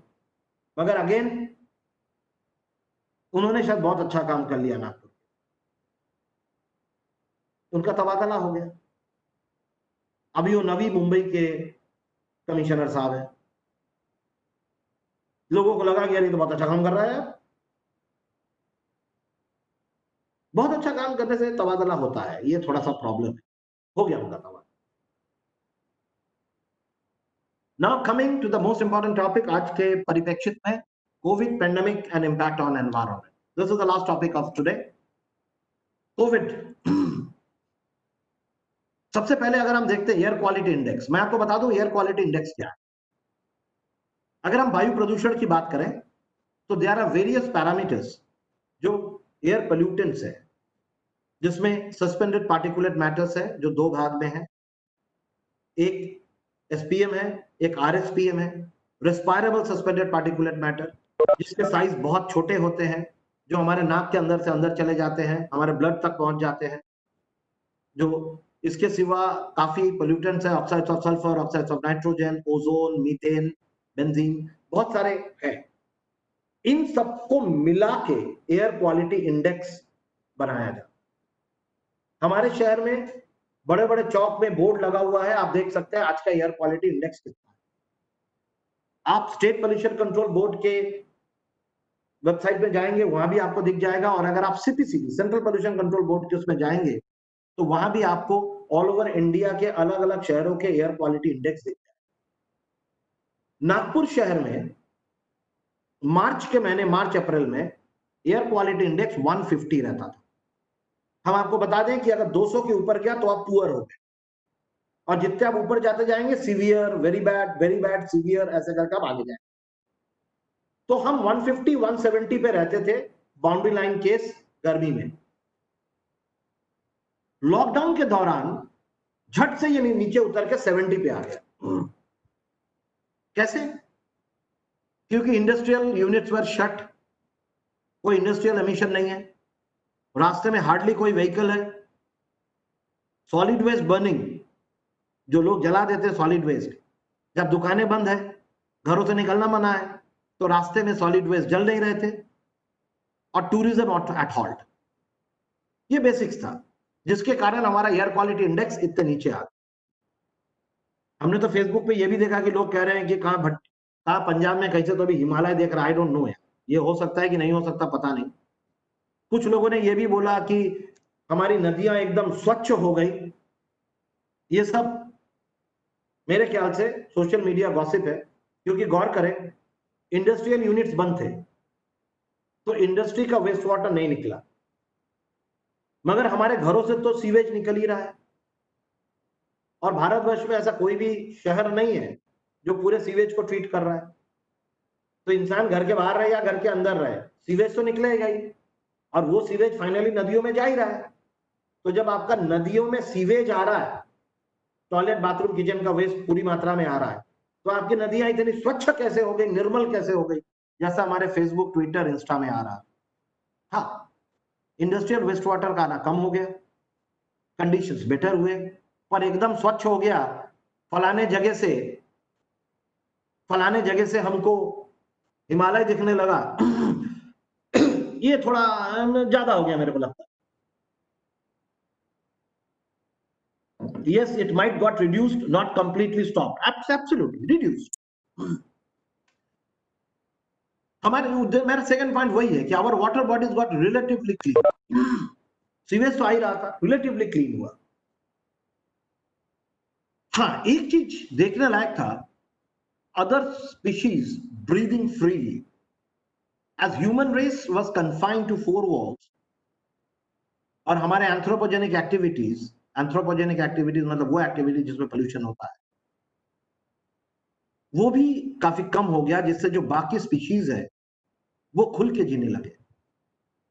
आपने देखा होगा कि आपके लॉकडाउन के एक महीने, करीब 15-20 दिन बाद, जब आप सुबह सो के उठते थे तो आपको पक्षियों की चहचहाट सुनाई दी, जो शायद पहले कभी दी नहीं। रास्तों में कुत्ते बेखौफ घूमने लगे, उनको लगा कि हम शहंशाह हो गए। कुत्तों का प्रजनन बढ़ गया क्योंकि कोई रोक टोक नहीं है, और नेचर को एक हीलिंग टाइम मिल गया। Not only clear sky, pure water bodies, care free flora fauna. एक जो होता ना, जैसे हम लोग उपवास करते हैं कि भाई बहुत खा लिया, बहुत एसिडिटी हो गई भैया, बहुत डाइजेस्टिव सिस्टम खराब हो गया, उपवास। उसी तरह से सब कुछ बंद, नेचर का भी एक उपवास मिल गया, नेचर को एक हीलिंग टाइम मिल गया कि हम सही हो जाए। बट गौर करिए, इस दौरान it's not that only good things happened during lockdown. effect of pandemic in environment, there are few bad things to happen, like increase illegal deforestation rates. कोई देख नहीं रहा है, चलो पेड़ काट लेते हैं. Rise in poaching and illegal wildlife trade. Plastic recycle संपूर्ण रूप से रुक गया. फिर से कोविड के दौरान प्लास्टिक मार्केट में आ गया. अब तो भैया बड़े बड़े दुकानें बंद है. एक ठेला वाला आता है, वो ठेला लेके अपना सब्जी बेच रहा है या फल बेच रहा है. अरे काहे का प्लास्टिक दे दे भाई, जो भी है. ठेले वाले भी बेखौफ देने लगे, लेने वाला भी बेखौफ लेने लगा. और पर्यावरण संरक्षण की जो एक ग्लोबल बातें हो रही थी, what I call environmental diplomacy, इस कोविड-19 के पहले पर्यावरण संरक्षण, Paris agreement, environmental sustainability was at the forefront globally and nationally also. But due to pandemic, for last 6 months, it's in the back seat. पहले कोरोना से बचे, उसके बाद एनवायरमेंट देखे. 6 महीने का झटका बैठ गया. जितने भी ग्लोबल डिसीजन थे, जितने भी ग्लोबल इंपैक्ट थे, जितने भी हम आगे बढ़ रहे थे. एंड देन हम सभी जानते हैं कि there is economic fall out. Economic fall out, पैसे कम हो गए, लोगों की नौकरी जा रही है, सरकार भी सोच रही है. तो जितने इन्वेस्टमेंट हम ग्रीन एनर्जी में वादे किए थे, वो ग्राइंडिंग हॉल्ट पे आ गया लास्ट 6 महीने से. मैंने पहले आपको दिखाया कि इंडिया किस तरह से सोलार एनर्जी में अग्रसर हो रहा था, आगे बढ़ रहा था बड़ा अच्छे से. Last 6 months everything is at halt, क्योंकि सबसे पहला प्रायोरिटी कोविड-19. हमें जो भी पैसे हमारे सरकार को देना है, प्रायोरिटी में पहले कोविड-19. अलग अलग राज्य को दो, अलग अलग यूएलबीज को दो, अलग अलग म्युनिसिपल कॉर्पोरेशंस को दो. लोगों की जानें बचानी प्रायोरिटी है. तो जो टेम्पो था एनवायरमेंट मूवमेंट का, एनवायरमेंट में इन्वेस्टमेंट का, जैसा कि मैंने आपको दिखाया, बजट में भी इतना ज्यादा एनवायरमेंट को दिया गया. देने वाला भी संकुचित हो गया, लेने वाला भी संकुचित, क्योंकि प्रायोरिटीज बदल गई. अब आप देखिए हमारे लाइफस्टाइल पे कितना अच्छा इंपैक्ट हुआ था लाइफस्टाइल पे ड्यूरिंग कोविड. आप देखिए, सोचिए, हम क्या करते हैं, जब भी हमें कोई चीज लानी पड़ती है, हम अपने टू व्हीलर को चालू करते हैं, मार्केट में जाते, एक सामान लाते, थोड़ी देर बाद बीवी फिर से बोलती है अरे ये भी लाना, फिर से जाते, फिर से लाते. मगर कोविड के दौरान हम एक लिस्ट बनाते थे, एक ही बार जाते थे, एक ही बार आते थे, क्योंकि पुलिस वाला खड़ा है, पकड़ लेगा. तो दिन में जो 5 चक्करें थी वो एक चक्कर में आ गई. इतना हमने फ्यूल बचा लिया. पहले हम खाना वेस्ट करते थे क्योंकि मेरे पास पैसा है, मैं वेस्ट कर रहा हूं. पर कोविड के दौरान हमें डर लगा कि बार बार जा नहीं पाएंगे, मार्केट में मिलेगा कि नहीं मिलेगा, तो खाना वेस्ट होना एकदम ही बंद हो. और याद रखिए कि एक कटोरा चावल जब हमारे टेबल पे आता है, वो एक कटोरा चावल नहीं होता, उसके पीछे काफी एनर्जी, काफी पानी इन्वेस्ट होता. तो फूड वेस्टेज जो था वो एकदम कम हो गया, जिसका इफेक्ट एनवायरमेंट पे था. फ्यूल कंजम्पशन कम हो गया, जिसका इफेक्ट एनवायरमेंट पे था. और सडनली हम लोग सोचने लगे, बहुत अच्छी बात है कि जो वो डॉग रास्ते में घूम रहा है, जो कैट बिल्ली घूम रही, उनको खाना कौन दे. और हमें से कई लोग उनको खाना देने लगे. तो जो बाकी पशुओं के बारे में हम सोचते ही नहीं थे, क्योंकि हम तो रचयिता है, हम तो महान है, हम तो भगवान है. हम सोचने लगे. क्यों? क्योंकि जब हम बंदी हो गए, हम सोचने लगे कि कैद में कैसा लगा.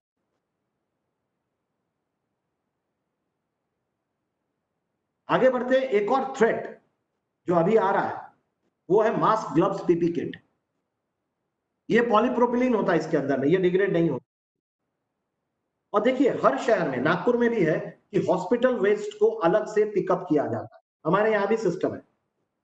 मगर ये जो मास्क और ग्लव्स है मेनली जो घरों में यूज हो रहा है, वो सॉलिड वेस्ट के साथ जा रहा है. वो सॉलिड वेस्ट के साथ कहां जा रहा है? वो कचरा उठाने वाले उठा के लेके जाएंगे ड्राई वेस्ट करके, और जाके भांडेवाड़ी में डंप कर देंगे. और बाई चांस अगर ये रिसाइकिल हुआ तो और ज्यादा खतरा है. तो ये मास्क एंड ग्लव्स, ये हमारे लिए बहुत बड़ा चैलेंज है. आई डिस्कस्ड विद नागपुर महानगर पालिका ऑफिसर्स. हमने ये डिस्कस किया कि जो नए पद्धति हमारे नागपुर में चालू है, उसमें जो सॉलिड वेस्ट लेने वाला आता है वो एक अलग से डब्बा रखता है जिसमें बायोमेडिकल वेस्ट लेता है, specially sanitary napkins and all. तो हमें उसको जो मास्क एंड ग्लव्स है उसको रैप करके अलग से देना है, और ये सॉलिड वेस्ट डंपिंग यार्ड में नहीं जाएगा, ये जाएगा जहां पे हॉस्पिटल वेस्ट को जलाएगा, इंसिनरेट करना पड़ेगा 850 टू 1100 1100 डिग्री में, और उसके साथ क्लीनिंग डिवाइस सिस्टम के साथ। अदरवाइज ये अगर सॉलिड वेस्ट डंप पहुंच गया, जो पहुंच रहा है, ये आने वाले दिनों में एक दूसरा थ्रेट लेके हमारे सामने खड़ा हो जाएगा, क्योंकि हमें नहीं मालूम कौन सा ग्लव्स, कौन सा मास्क पेशेंट ने यूज किया और कौन सा हम और आप जैसे आदमी ने। Again a common man need to do this, separate it, wrap it, give it to the person who carry it separately, not take it to the dumping yard, but take it to the incinerator, jahan pe use should be incinerated at temperature 850 to 1100 degrees centigrade cleaning system. This is my interview on the same thing jo maine kaha tha. This we need to do, otherwise we are inviting a bigger trouble. Same thing on electronic media too.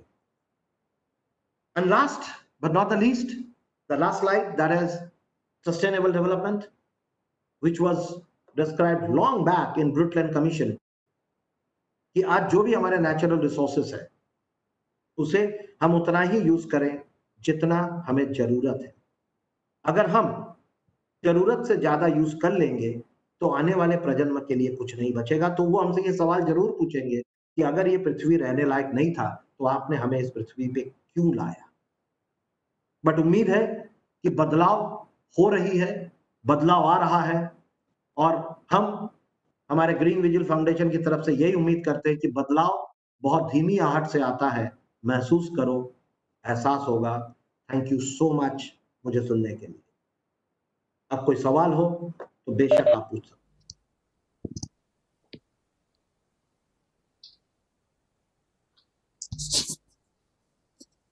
Hello hello. हाँ, participants, आपको कुछ query होगी तो आप पूछ सकते हैं।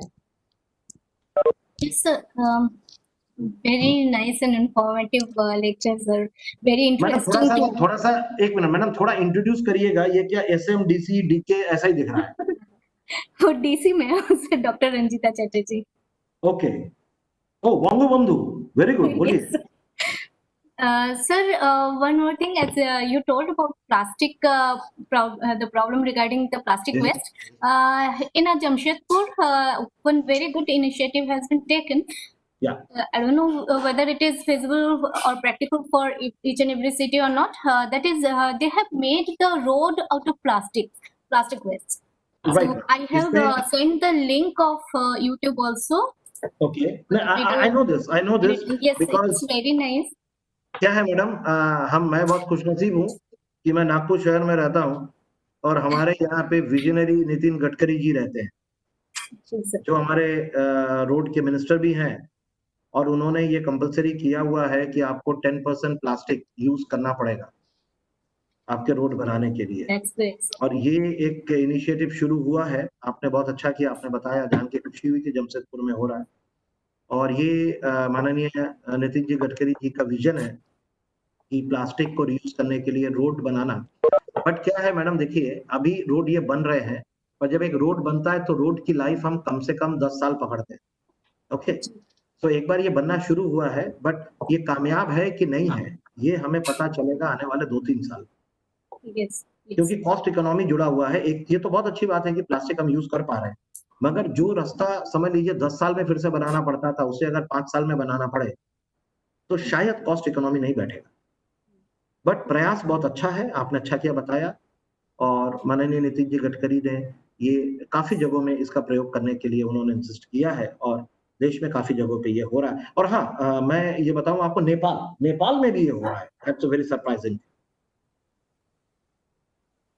Any more questions? कोई सवाल है तो पूछ सकते हैं, बिल्कुल।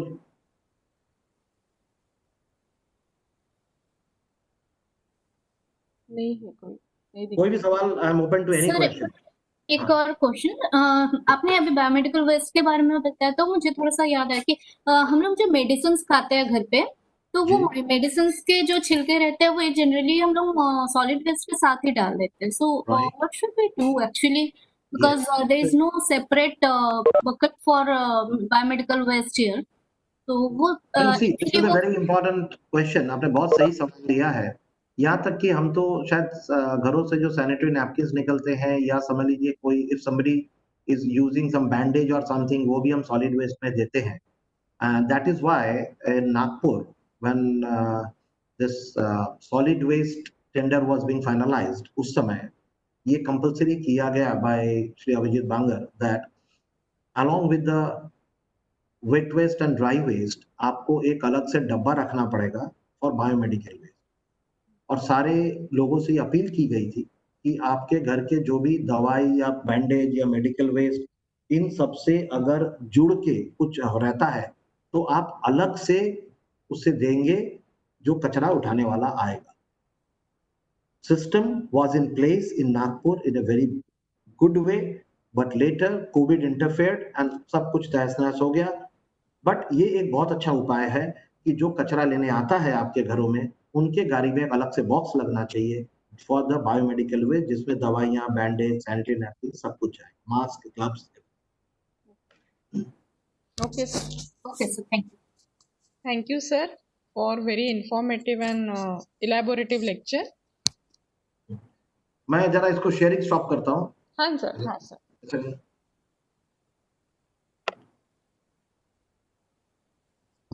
Okay. On behalf of all the participants and from HRDC Nagpur, I Yeah. extend my hearty thanks to you, sir, for sharing informative session with all the participants. Thank you so much, sir. And madam, एक आपसे permission लेके, यहाँ पे जो Bengalis जो हैं, हाँ, कलकत्ता के हैं, क्योंकि क्या है मैडम, मैं रहता यहाँ हूँ 30 साल से, बट दिल से अभी भी बॉन्ग हूँ, बंगाली हूँ। तो क्या मैं मेरा नंबर उनसे शेयर कर सकता हूँ? सर सब कर सकते हैं सर, कोई problem. So I would like to please note down my number 985030 2670। I repeat 985030 2670। यही मेरा व्हाट्सएप नंबर भी है। अगर एनवायरनमेंट से रिलेटेड कोई भी आपको मदद चाहिए, कोई भी डिस्कशन करना है, कुछ भी करना है, टू ऑल पार्टिसिपेंट्स, कोई भी अगर पर्यावरण के लिए कुछ करना है तो sir please get in touch with me, I am always there to help you out.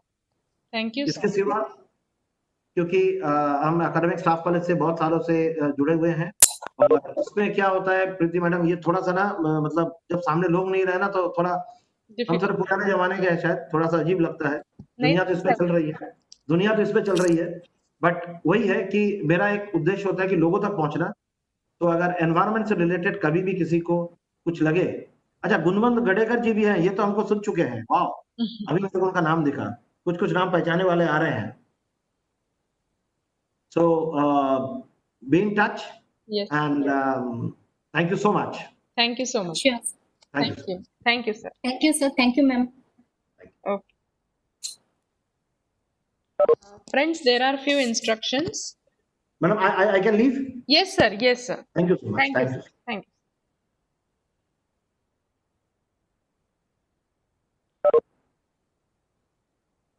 Am I audible? मेरी आवाज आ रही है आपको? Yes, ma'am. Okay.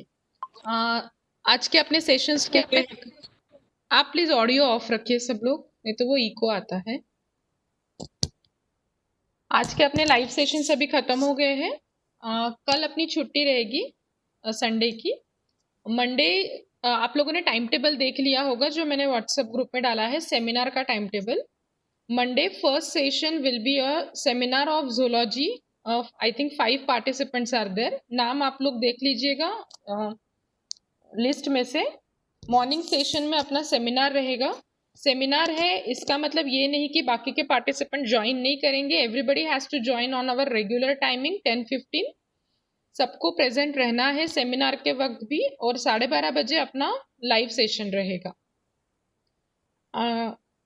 Anybody is having any doubt? जिनके सेमिनार्स हैं उन लोगों को कुछ डिफिकल्टी होगी तो आप लोग पूछ लीजिए। Be ready with your presentations, power point presentation अपने स्क्रीन में वो ओपन करके रखिएगा और उसको मिनिमाइज करके रखिए, मतलब शेयर स्क्रीन करते समय वो इजीली आप लोग ओपन कर सकते हैं। Okay ma'am. ओके, सो आज का और कल का जो असाइनमेंट और बाकी के वीडियोस थे वो मैंने ओपन ही रखे हैं। आज के क्विज असाइनमेंट के लिए मैंने डेडलाइन एज सच नहीं रखी है, वो आप लोग अपने एंड से, थोड़े डिफिकल्ट सॉफ्टवेयर है तो आप उसको आराम से देखिए और आराम से उसको सॉल्व करने की कोशिश करिए। तो कल का संडे है, कल के दिन में आप आज का और येस्टरडे का जो टास्क है वो कंप्लीट करिएगा। Ma'am, yesterday our assignment in UTIM tab was very difficult to submit this Yes, ma'am yes. because There, the driver was not there are few problems regarding Screencast-O-Matic and UTIP-Cam with some of the systems. So if you are Yes. able to do it, you do it, or just note down the step and you can try it in future also. Don't worry. Okay, ma'am. It is Ma'am, computer compatibility or antivirus problem is there. Some participants shared some screenshot with me. So there are few problems and it can be resolved later on also. okay, ma'am. Ma'am, in Sunday, are you posting any study material for No. Tomorrow is purely completely holiday. Just relax and take a rest for one day and do your own work or pending task you can perform. We will directly meet on Monday. Okay, ma'am. Okay. And PowerPoint presentation on Monday. My schedule is on 2nd September. Yes. I must be here on 31st for the full seminar session or what? Yes. Everybody has to present on every seminar and every live session. So you have to Okay. listen your batchmate seminar also. So you should be Okay. there. Yeah. Okay. And what is the time duration for each presentation, ma'am? 8 minutes for your presentation and 2 to 3 minutes for discussion session. So you prepare your slides in that sense only so that it can complete within 8 to 10 minutes only. Okay, ma'am. Maximum how many slides will be preferable Number for of the slides, that is not a criteria. You should finish it within 8 to 10 minutes. Slides can be more than that Okay. also. Yes. Okay, ma'am. Okay. Thank you, ma'am. Okay. Ma'am क्योंकि हमारे assignments complete हो गए तो वो YouTube cam और इसको uninstall कर सकते हैं क्या लैपटॉप से फिर? Yes, you go Because to local drive इसमें C. है Yes, you go to local drive C and you can uninstall that also. Yeah. Okay, thank you. Okay. Excuse me, ma'am. Yes. Will there be any quizzes for today, ma'am? No, ma'am, no. There is only assignment because it is a software based. That's why there is no quiz as such. And regarding today's live sessions, they won't be any quiz. No. There is no quiz. Yes. Okay. End करेंगे अभी meeting. Yes, ma'am. Okay, ma'am. Okay. Thanks. So see you Thanks a lot. on Monday. Be ready with your presentations. Zoology वाले participants जो है. Hello, Priti ma'am. हाँ ma'am बोला. Hello. हाँ बोलिए. Ma'am आवाज आ रही है आपको? हाँ आ रही है. कौन बात कर रहे हैं? हाँ. हेलो. मैम मैं कल के जो लेक्चर हुआ था उसके बारे में थोड़ा पूछना चाहती हूँ मैम. सीमा मैडम. हेलो. सीमा मैम. हाँ जी बोलिए मैम. हाँ बोलिए क्या क्वेरी है? मैम आवाज आ रही है? यस. कल के थोड़ा हिसाब से वेरिफिकेशन करवाना था आपसे कि जैसे मेरा 4 इयर्स का भी मेरा 7th ऑफ जैन को मेरा प्लेसमेंट है मैडम, तो मेरा ओरिएंटेशन और ये पूरा नहीं हुआ, फ्रेशर हुआ था, ये फ्रेशर भी फर्स्ट है. आपको 4 इयर्स कब कंप्लीट? मैम आवाज आ रही है? 4 इयर्स कब कंप्लीट हो रहे हैं? मैम जनवरी में अभी 17th ऑफ जैन 2021 अभी जो आने वाला जनवरी रहेगा. यस. हाँ. तो मेरा ओरिएंटेशन भी नहीं हुआ था, refresher is going on now, जो मैं अभी आपके साथ में कनेक्ट होके कर रही हूँ वो. और जो ओरिएंटेशन जो हुआ था वो रामानुजन कॉलेज का हुआ था, लेकिन उसमें कोई ग्रेड्स वगैरह नहीं है, मेंशन नहीं है. तो क्या वो ग्रेड नहीं लिखा? नहीं, वो कंसिडर नहीं होगा मैम. अभी आपको ओरिएंटेशन नहीं, आपको फैकल्टी इंडक्शन प्रोग्राम करना होगा because orientation is now replaced by faculty induction program and it is of 1 month duration. 1 month duration का क्या है? मैंने फैकल्टी इंडक्शन प्रोग्राम. हाँ बट उनके सर्टिफिकेट पे ना कोई ग्रेड नहीं है. नहीं, ओरिएंटेशन में ग्रेड्स होते हैं because you will be evaluated on different aspects like refresher course also. Without grade that cannot be considered. फिर नो, रिफ्रेशर एंड ओरिएंटेशन ये दो ऐसे चीजें हैं जिसमें ग्रेड्स होना ही Grade होना ही है. Yes yes. सिर्फ शॉर्ट टर्म और वर्कशॉप्स के Okay. लिए ग्रेड्स नहीं होते जो 1 वीक के कोर्सेस होते हैं. Yes. ओके मैम, मैंने ये किया था ये 1 मंथ का इनका रामानुजन नहीं, वाला मैम, का, वो लेकिन consider उनके नहीं तो किया सर्टिफिकेट के ऊपर grade. Okay ma'am. In month of October, ma'am, in the month of October, our HRDC is having faculty induction program. If you are in need of that, just you fill up the form for that. 2 simultaneous faculty inductions program are there okay ma'am. in the month of October. Okay So if okay you want, you can apply for that. Okay ma'am. Okay ma'am. Is there ma'am any need of a specific gap between the orientation Yes, and yesterday the madam also told, according to guidelines, there must be a 1 year gap, but if your placement is due, you can apply. Or if you are relieved from your workplaces, you can do within a short period of time also. With special recommendation of principal. Okay, sir. Fine? Excuse me, Thank- ma'am. I had thank made you. certain. Hello? Ma'am, good afternoon. Am I audible? Yes, ma'am. बोलिए. Ma'am, I have submitted my assignment for UTIP, but due to some error, that window of TIPCAM is there. So, does I have to do it again, or No. it will be? नहीं, जब आप अभी तो ठीक है practice के लिए, but जब आप एक्चुअल में वीडियो बनाएंगे ना तो उसको Yes, ma'am. थोड़ा सा बॉटम में आप लोग प्लेस करिए सो दैट उसका आइकॉन आपके वीडियो पे नहीं आना चाहिए. Okay, ma'am. ठीक है. Why it is so? If it is there, then what will be the problem? No problem as such, but window disturb होती है आपकी, तो उसको आप preferably Yes, yes. Left That mouse can click be a problem. Left mouse click से उसको थोड़ा सा नीचे ड्रॉप करिएगा. सिर्फ उसका ऊपर का हेडिंग दिखा तो भी चलता है, बट पूरा वो स्क्रीन पे आया तो लुक अच्छा नहीं आएगा फिर वीडियो का.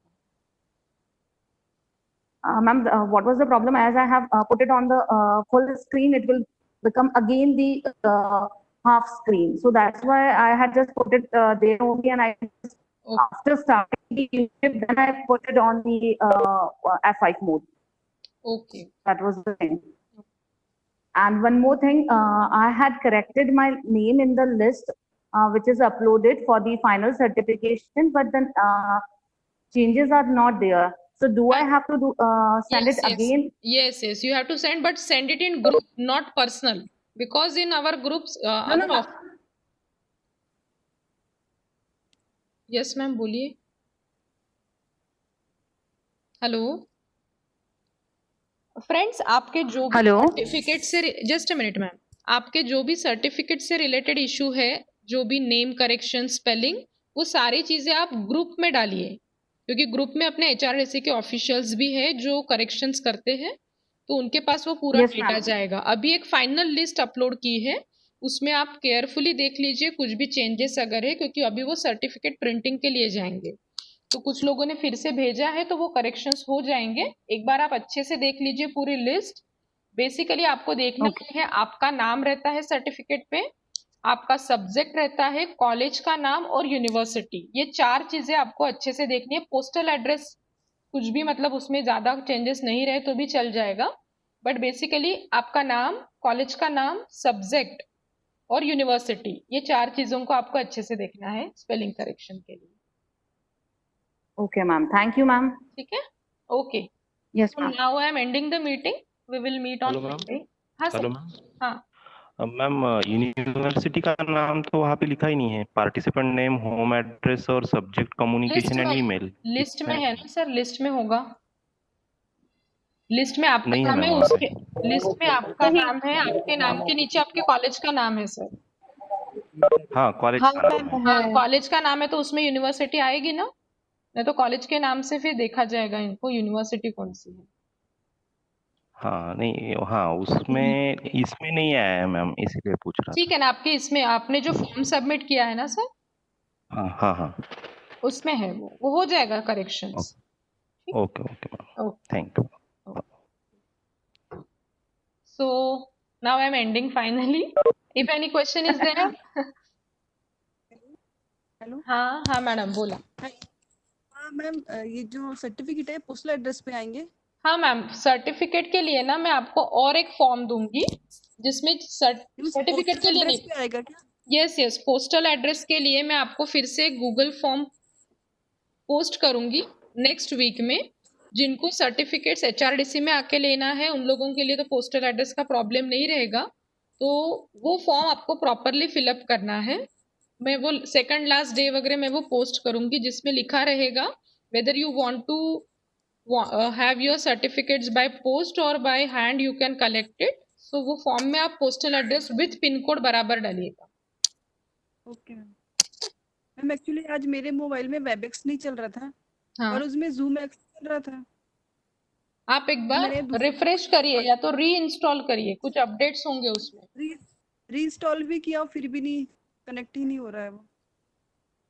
अदरवाइज तो कोई प्रॉब्लम नहीं है मैडम, मैं भी मोबाइल से ज्वाइन करती हूँ तो there is no issue as such. Connection Ma'am, that is network issue, ma'am. हाँ yes it may be due to network issue. Yes, ma'am. ठीक है, ओके मैम, थैंक यू। चलिए ओके, मंडे को मिलेंगे सुबह 10:30 बजे। Yes, ma'am. Thank you, Okay. ma'am, and bye-bye. Have a nice day. Okay bye bye. Thanks, Arvind.